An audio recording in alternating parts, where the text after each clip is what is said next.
É melhor você ficar alerta. O mundo em que você vive é só uma fachada. Tem um outro mundo por trás dele. O mundo verdadeiro. Gente, infelizmente essa é a realidade das coisas, né? Mas vamos falar hoje de um tema bastante importante que tem que ser falado, né? Seguindo essa introdução inicial, sobre o que de fato de verdade você está vivendo e o que de fato de verdade você acaba abrindo mão, que poderia ser uma solução, mas acaba sendo colocado de lado, e como é que essa relação te afeta de fato de verdade, de você deixar de fazer as suas próprias coisas, tá? Pagar para outra pessoa fazer, beleza? Eu tenho aqui, que eu prometi para vocês que eu ia fazer um vídeo, né? É um mero símbolo, tá, gente? O que está escrito aqui na charge aqui, não leva em consideração não, tanto, né, no caso. Mas a gente pode encarar que era assim na monarquia, tá, gente? O que está escrito aqui na charge, né? Bom, vamos lá, né? Vamos falar sobre isso, né? O centro das decisões está baseado no poder público. O poder público é o que vai decidir tudo, de uma certa medida, do que como que vai ser a sua vida. E como que o poder público, de fato de verdade, ele vai decidir como que vai ser a sua vida? Você tem que entender como que funciona o serviço público, né? A ideia de um funcionamento de uma cooperativa, que é o que a gente está vivendo, ela acaba surgindo na Inglaterra. A Inglaterra, ela tinha um problema muito forte de arrecadação de imposto, porque quando as pessoas viviam na área rural, a monarquia inglesa ela não conseguia fazer uma arrecadação expressiva. Ela queria gastar mais, mas esbarrava nas limitações físicas e nas capacidades de produzir aquele que era dono de terra suas próprias coisas. Ele não tinha tanta motivação de trabalhar de uma forma freneticamente como hoje, porque ele tinha a sua propriedade e ele poderia produzir.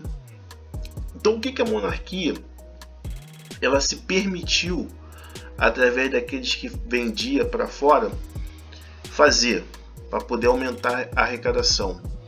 Expulsar as pessoas da sua própria propriedade e empurrar essa massa para as fábricas, tá?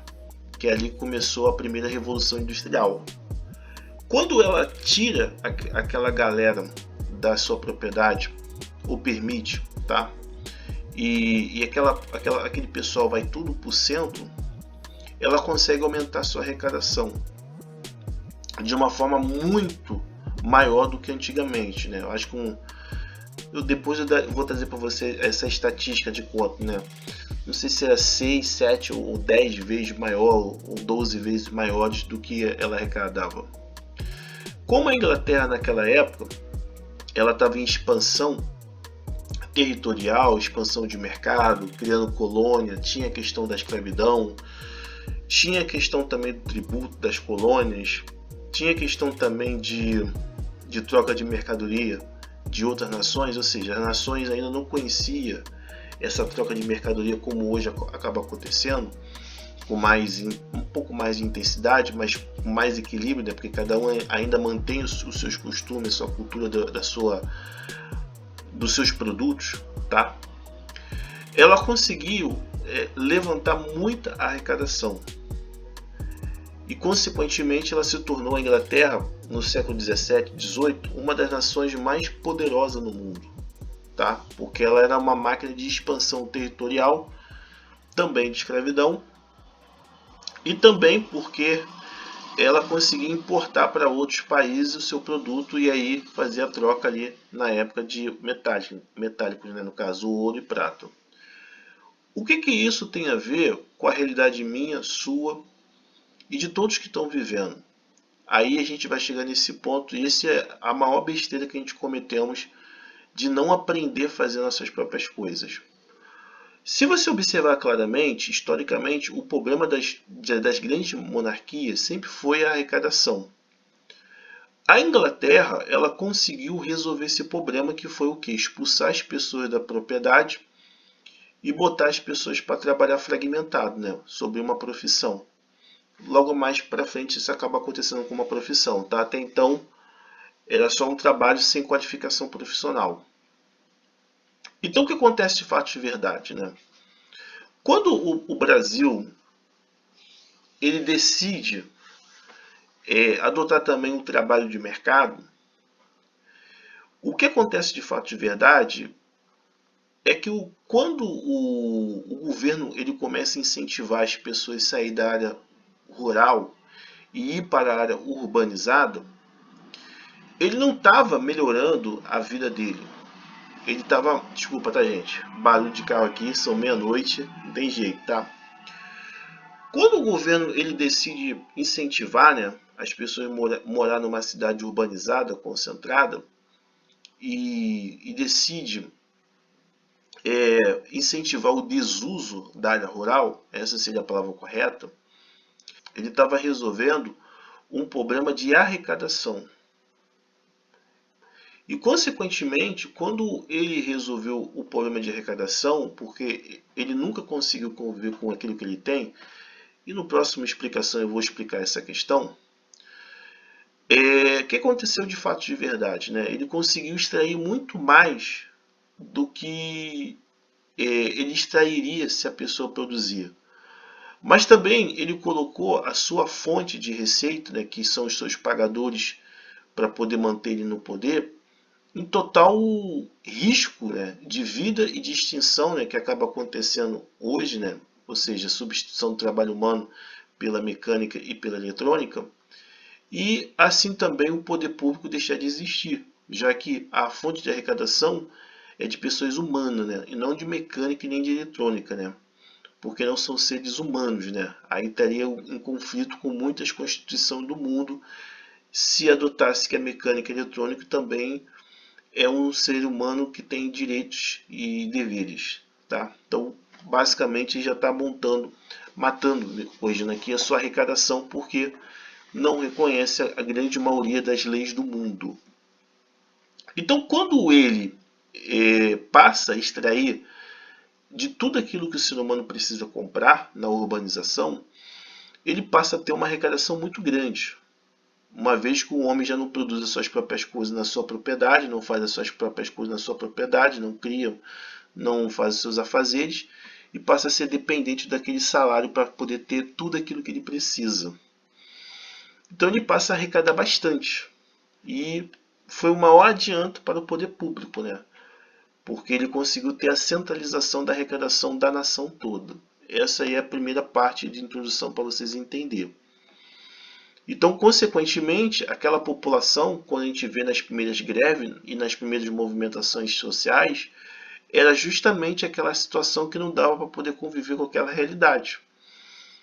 E como ele sempre foi ensinado a ser dependente, né, do salário e da profissão, muito pouco poderia fazer para se defender, né? Porque quem controla a realidade controla as pessoas, né? A parte física, a parte abstrata, a parte visual. Então ele controla todo aquele ambiente porque ele que é o centro das atenções, né?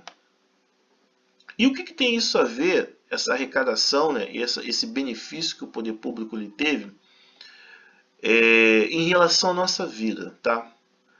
Agora vai ser o X da questão e agora vai ser a grande virada para vocês entenderem essa explicação não só bem básica, né, mas bastante clara para vocês entenderem. Para o poder público, foi o melhor negócio que ele fez, gente, tá? Não só para o poder público, mas para aquele que controla também a hierarquia do trabalho, tá? Mão de obra barata. Por quê? Porque o poder público, quando ele desestimulou as pessoas a viver numa área rural e incentivou as pessoas a viver numa área urbanizada, ele conseguiu arrumar vários tipos de forma de arrecadação. Por quê? Qual foi a proposta que o poder público ofereceu para aquelas pessoas, né, naquela época? Né? Não dessa forma como estou falando, né, mas eles venderam a ideia de um Estado moderno, uma ideia de um Estado eficiente. Né? Mas qual foi a proposta que eles fizeram para aquele pessoal lá que escondeu o verdadeiro benefício que iria beneficiar muito o poder público, e não é à toa que a gente vê desde a história da República altos salários do poder público, né? A ideia era a seguinte, né? As pessoas iriam deixar de fazer suas próprias coisas, tudo aquilo que elas sabiam fazer na área rural, tudo, e iria trocar isso por uma profissão. E dessa profissão que ela tivesse, os 99% das coisas que ela deixou de fazer, mais a fração de bilionésimo ou milionésimo, né, no caso, né, porque ela deixou mais de 99%, então tá. Dessa fração, tá, que é a única coisa que ela vai saber fazer ali, meramente um exemplo. Vamos supor que a pessoa sabe fazer só pão.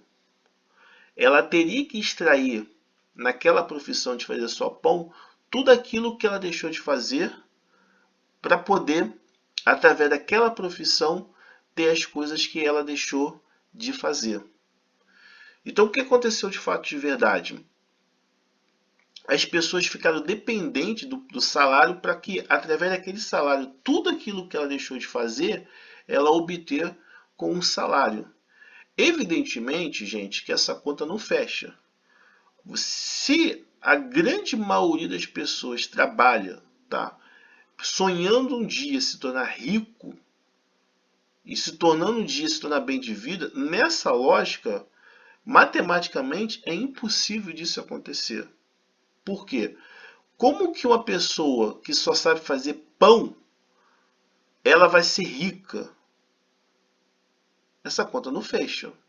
Porque os 99% das outras pessoas vai fazer as coisas para ela de graça, sem haver uma compensação. Se você entendeu, você sabe que esse é o motivo porque muita gente nunca para de trabalhar.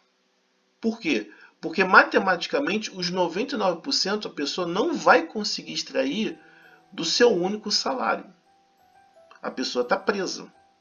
Está presa em quê? Em deveres e obrigações que ela não sabe fazer, então ela tem que trabalhar para poder pagar tudo aquilo que ela não sabe fazer. Para o poder público foi o melhor negócio, porque tudo que envolve dinheiro é arrecadação de imposto. Para o contribuinte que banca o serviço público, foi o pior negócio. Por quê? Porque ele viveu dentro de uma realidade racionada, limitada e muitas das vezes sem perspectiva de vida de subir na hierarquia, por conta que a hierarquia do setor privado é de família. Se o pai morrer, vai deixar para o filho e assim por diante. E dentro da hierarquia do serviço público, geralmente se coloca o quê? Familiares. Então, a ideia de o nome técnico de mobilidade, esquece, joga fora isso aí, tá? Então, para o poder público foi o melhor negócio. E para os contribuintes que largaram a área rural, de aprender a fazer suas próprias coisas, cuidar das suas próprias coisas, produzir a sua alimentação, a sua vestimenta, a sua higienização, o seu tratamento de água, o seu tratamento de esgoto, o seu transporte, foi o pior negócio. Que condicionou o ser humano a passar a vida toda trabalhando por aquilo que ele não sabe. E se esforçando dentro daquela profissão, tirar tudo aquilo que ele precisa. Essa conta nunca vai fechar, né? Vamos lá, né? Falei que o vídeo hoje seria bom. E ele vai ser, como falei, prometi para vocês, né, gente?